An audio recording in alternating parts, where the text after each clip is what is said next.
Doctor Agarwal's கண் மருத்துவமனை இலவச கண் பரிசோதனையை வழங்குகிறது. Book appointment now. நெல்லை மாவட்டம் களக்காட்டை அடுத்த மாவடி பகுதியில் கடந்தை வண்டு கடித்ததில் சிறுவன் உயிரிழந்த நிலையில் மற்றொரு சிறுவன் அரசு மருத்துவமனையில் சிகிச்சை பெற்று வருகிறார். இது குறித்த கூடுதல் விவரங்களோடு இணைகிறார் செய்தியாளர் ராஜா.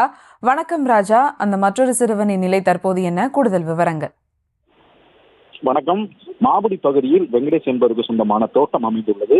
இதில் அந்த பகுதி சார்ந்த சிறுவர்கள் நேற்று மாலை விளையாடிக் கொண்டிருந்தனர். அப்போது கூடு கட்டியிருந்த கடந்தை வண்டுகள் 2 சிறுவர்களை கடித்துள்ளது.